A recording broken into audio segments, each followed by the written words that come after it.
បាទសួស្តីបងប្អូនអរគ្នាបាទឥឡូវខ្ញុំមានវីដេអូប្លែកមួយអញ្ចឹងគឺខ្ញុំបានមកលេងនៅ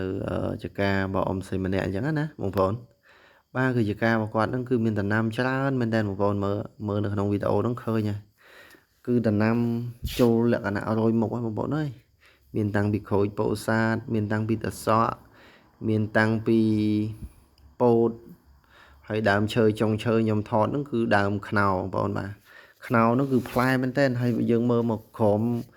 នៃដីផ្ទៃដីរបស់គាត់ហ្នឹងបងប្អូនឃើញមានស្មៅដុះធម្មជាតិហើយនៅខែនេះហ្នឹងបាច់ទេទេសភាពគឺស្អាតមែនតើហ្មងបងប្អូនគឺ fresh មែនតើហើយនេះគឺជាក្រូចពោធិ៍សាត់ហ្នឹងនេះខ្ញុំចង់ថាចែកម៉ែកគាត់1ម៉ែក2ម៉ែកបំបើយកដាក់ដាំដែរហ្នឹងទៅចែកជាមួយគាត់លេងណាប៉ុន្តែនិយាយលេងមួយគាត់ទេបងប្អូនមើលទៅសក់របស់គាត់នេះគឺទៅសក់ហ្នឹងគឺចាប់ដើមទុំម្នាក់បងប្អូនបាទ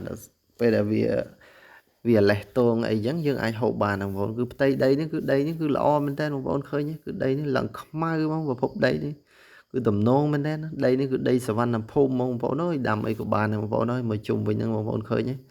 បើនិយាយរឿងស្មៅវិញលកាសខ្មឹកហ្មងបងប្អូនអើយគ្មានកបីគ្មានគោណាមកស៊ីទេមកពោតគាត់ដាំពោតនេះគឺដាំលក្ខណៈលេងមកលក្ខណៈបាច់គ្រាប់លេងបងប្អូនកើតមិនកើតក៏តាមហ្នឹងអញ្ចឹងណាបងប្អូនមើលដើមដូងគាត់ដូងផ្លែឡើងក្តឹបឡើងលញលណោងមើលទៅទំនងមែនតើបងប្អូនអើយហើយនិយាយពីដើមតងែនមកគាត់ក៏ដាក់បានប្រហែលជា50ដើមដែរបងប្អូនឥឡូវចាប់ដើមចេញផ្កាចេញក្តឹបហើយសួរគាត់ទៅថាខែ9ហ្នឹងអាចបានផលបដាបងប្អូនហើយមានមកកាក់មានអីណាណីទៀតប៉ុន្តែតាមមើលទៅដាំមែនប៉ុន្តែដូចជាមិនហូបទេបងប្អូនអើយហើយមកជុំវិញនឹងមើលមន់ដល់កបងប្អូនគាត់នៅឃើញមន់ខ្ញុំសក់ទឹកមាត់បងប្អូនអើយហើយបើសិនជាសុំគាត់1 2ចែកអីក៏គាត់លក់ឲ្យយើងដែរហើយនៅជុំវិញហ្នឹងបងប្អូនមើលចការចន្ទីគេចការចន្ទីហ្នឹងគឺថាមួយរ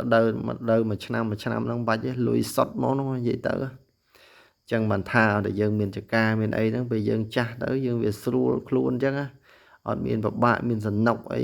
ទៅថ្ងៃមុខអីមានបញ្ហាគឺយើងមានចការហ្នឹងវាហុចផលឲ្យយើងហើយការទទួលទិន្នផលមួយឆ្នាំហ្នឹងមិនតិចទេបងប្អូនហើយចឹងបានថាស្រុកខ្សែទៅណាមកណារស់ស៊ីមានបានប៉ុណ្ណាក៏ដោយតែយើងកុំចោលស្រុកចោលស្រែចោលស្រុកចោលស្រែវាពិបាកបើយើងពេលយើងចាស់ទៅវាពិបាកអញ្ចឹងណាអញ្ចឹងគឺវីដេអូនេះគឺមានតែប៉ុណ្្នឹងទេបងប្អូនអើយអត់មានអីច្រើនទេឥឡូវចូលមកដល់វគ្គខ្ញុំវិញនេះឃើញខ្ញុំហើយខ្ញុំនេះកំពូលមនុស្សបងប្អូនស្ដាច់មនុស្សហើយតែឃើញគឺថតឲ្យទាំងអស់ហ្នឹងថតផ្ដិតយករូបភាពទៅផុសឲ្យចែកចាយឲ្យបងប្អូនយើងទស្សនាលេងអញ្ចឹងណាអញ្ចឹងគឺវីដេអូនេះគឺមានតែប៉ុណ្្នឹងទេបងប្អូនអរគុណហើយជួបគ្នានៅវីដេអូក្រោយទៀតបាយបាយ